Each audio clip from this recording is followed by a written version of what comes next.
All right, what is up, guys? I'm back on another walk, so you know what that means. Cancer story part 3. Before we start, I just wanted to give a huge thanks for the support that I've received on 1 and 2, and just on the channel in general. At the time of making this video, I think we're at 660 something subscribers, which is incredible. I did not expect to receive so much support so quickly, so thank you guys so much from the bottom of my heart. I was gonna make a couple of subscriber goals, but that was back when I had like 50 subscribers not too long ago, like a week or two ago. So I guess the next one we'll have to make is 1,000. Hopefully after this video, we can get to that mark. But anyways, just thank you guys so much for the support on all this. And hopefully today I can clear some things up. And by the way, I am going to make this into at least 4 to 5 part series, because as I was looking into the medical records again yesterday, trying to get the exact timeline of things, I realized there was so much that happened that I forgot about, and it's definitely going to take me a bit to get through all of it. And it should be very interesting and entertaining for you guys to hear. With that all being said, I think we could get started now. Starting where I left you guys off with a very big cliffhanger last video. So I was at the gas station with my wife and parents, and as you guys know from part 2, by the way, if you haven't watched part 1 and part 2, definitely do that first, or else none of this is going to make any sense and you're going to be pretty confused. But so my wife comes outside and I'm sitting there hunched over on the wall and a puddle of blood in front of me. So what happened was I started throwing up blood, not just coughing up blood, but throwing up blood, and it was a lot. I would say at least a couple liters or so. I was sitting there for probably 10 whole minutes just hunched over throwing up mostly blood. So that was definitely one of the most nerve-wracking, scary situations of this whole hospital experience, and of course my life, especially since we were on the road and we didn't have any real care at that time. We were still halfway through the drive, so we still had another 5 hours to go. Surprisingly, my mom actually asked very calmly in the moment, even though she was very scared, of course. She asked if I would like to continue on the drive or go to a nearby ER. But at that point I was like, I cannot get transferred to a random hospital and go through like similar problems. I really just need to get back to our hometown, which is the area. So we continued on. So we hopped back in the car. I had a puke bag and I was still vomiting blood. And I was just sitting there trying to calm myself down, trying to breathe slowly and just minimize how much blood I was coughing up and throwing up. And eventually it stopped. And I was feeling really sick, of course, at that time. And I was just holding on for dear life, really. And then we finally made it to Walter Reed. It took about 20 minutes to maybe 30 minutes to check in to the ER. Then I got into the ER and I did not sleep the entire night. I think they ran a CT scan on me overnight just to monitor things. Now that I'm thinking of it, I remember quite a few doctors coming to talk to me about everything. And that was about it for the night. And then they transferred me into the ICU. At the time, my breathing was getting really bad, extremely labored, definitely the worst it had been the entire time. So very early in the morning, their plan was to put another chest tube in, because that was what was causing me to breathe so heavily. And I think right before they were getting ready to do it, they told me that I was on the maximum oxygen that you could be on before they put you basically, on the mask. So that was kind of crazy. And I could definitely feel it. Most of the time, my breathing was labored, but it was manageable, but not this day. And once they put that chest tube in, my oxygen levels went from 70 and they shot up all the way basically back up to 100. And it drained a ton of fluid. So that was like an instant relief. They did it, the chest tube bedside again. Very painful, stressful. I hadn't slept the whole night. And even after they got the chest tube in, I tried to sleep while we were waiting on yet another transfer to Inova. The reason for that was Walter Reed didn't have a 24-hour ECMO, which if you guys don't know what ECMO is, it's basically, to put it simply, it's a breathing machine. And they needed to have it for my surgical biopsy, just in case I had to go under. Like I said in the last videos, it was extremely dangerous to put me under anesthesia due to the fact that the tumor was in such a compromised position and how my breathing and heart rate was. So they didn't have that there, which was a little bit of a blessing in disguise, because I know it was probably the best place I could be. And the way the military works, you always have to try the military hospital first for insurance purposes. And then if they transfer you, they cover it because it was obviously necessary. So anyways, back to that day, February 6th, Walter Reed, we got a ambulance transfer. Thankfully, I didn't have to go by my own car this time. Yeah, at that point, I was super tired, extremely sleep deprived, but we made it, and they put me again into the ICU at Inova. So, first days at Inova, which if you guys don't know where that is, it's in Fairfax, Virginia. They have locations elsewhere, but that's the main hospital. Once we got there, we felt a lot better. We were in better hands, all things considered, and kind of just rested for a couple of days. We got there on February 6th, I think around midday. And then February 7th, the day after, I had some consults with Dr. Schaefer, who is still my main oncologist, also Gwen. If they ever watch this video, shout out you guys. You guys are great, been awesome through this whole thing. So yeah, I consulted with Schaefer, my current oncologist still to this day, and also Dr. Mullaney. Honestly, I cannot say her last name. I'm not even gonna try. But she was my thoracic surgeon. She was also great, did a great job. The first couple of days, I did cough up blood one more time.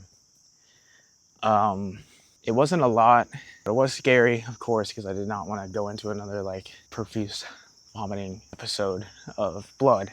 But yeah, so after February 7th, we then planned the surgical biopsy, which was the original plan. The tumor size was at an all-time biggest. They said, I forget the exact measurements, and I can't really show you with my hands, but I would say it was between the size of a softball and a football. I know that's a pretty wide range, but it was gigantic. And of course, in between my lungs, pressing on my heart and all that good stuff, pushing my esophagus out of the way. And then at that point, we already started to discuss chemotherapy and kind of what would be, you know, entailed with all that. So yeah, at that point, I was just chilling in the ICU. At this time, I may have asked my wife to be my Valentine. I like set some thing up on the window. Love you, Leslie. So anyways, February 10th, that was the big day. This was my scheduled surgical biopsy. So they got all their heads together, anesthesia, thoracic, radiology, oncology, even though they weren't really directly involved with the surgery, but all the teams involved. And the plan was they were gonna set me for ECMO, again, the breathing machine, in case I needed it. But they were gonna try to keep me awake the entire time. Not fully, obviously. I would be heavily sedated and woozy and numbed up as well with local anesthesia. So yeah, that was the plan. Didn't take too long for them to set that all up. All things considered, it took about 4 days, so was pretty happy about that. It was obviously a really serious, big surgery.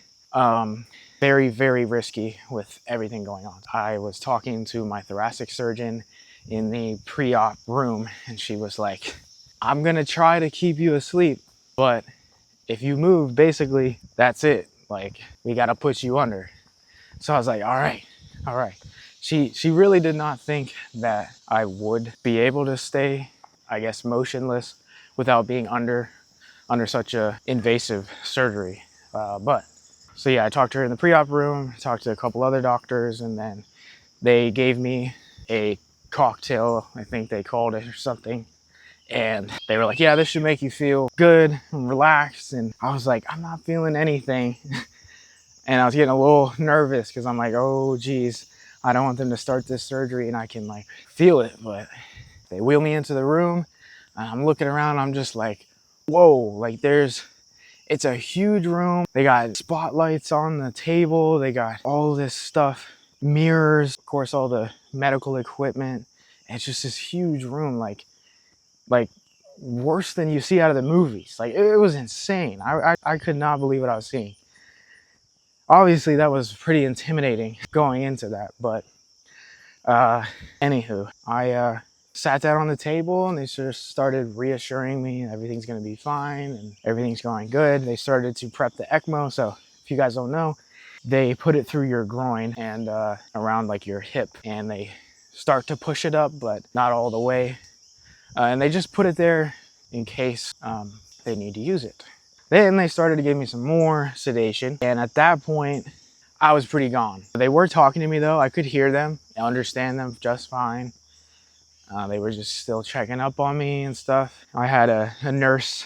She was with me, like just at my head the whole time, just monitoring me. So that was kind of nice, like distracting as well.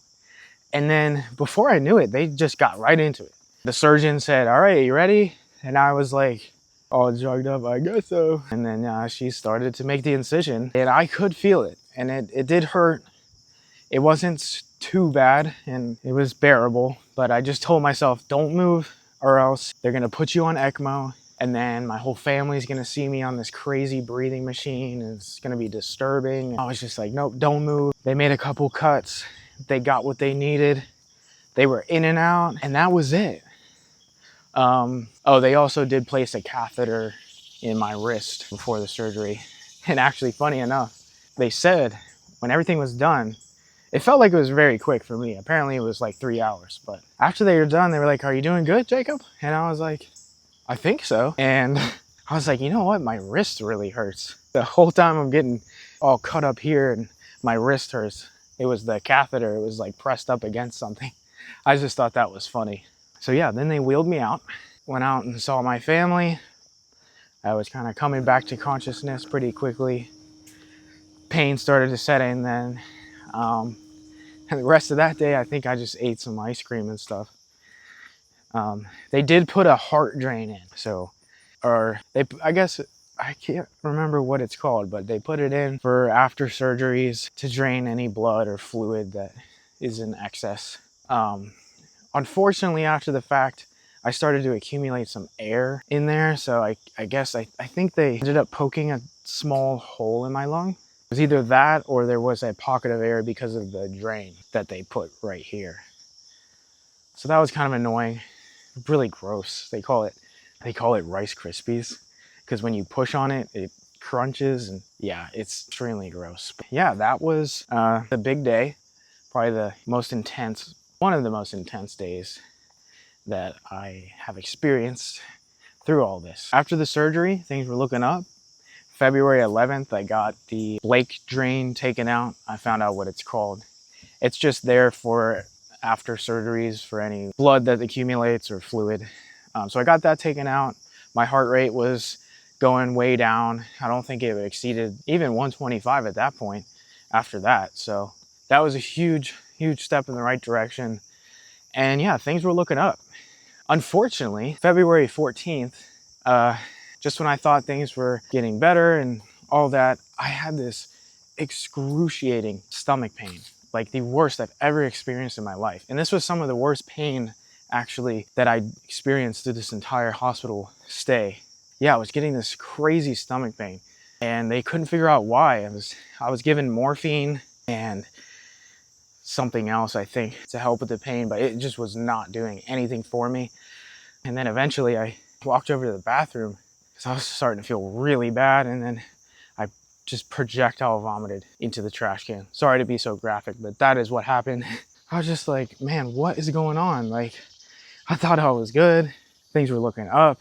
Doctors didn't know what was going on with me at the time, and they decided to schedule me for another CT scan and see what's going on. All right, guys, that is going to do it for this part 3. Like I said, I'm going to make this a 4 to 6 part series. So hopefully that cleared up a lot of things for you guys, and hopefully that was interesting or maybe even helped some of you out. I think, unfortunately, a lot of you have similar experiences, which sucks, but it is comforting to know that you're not the only one out there. So, you know, that's kind of my goal with these videos, and also just to bring glory to the Lord for bringing me through all this, of course. because without him, I would not have made it. I truly believe that. So yeah, guys, thank you for watching. I'll see you all in the next one. Stay blessed. And just remember, when we are weak, then we are strong. Peace out, guys.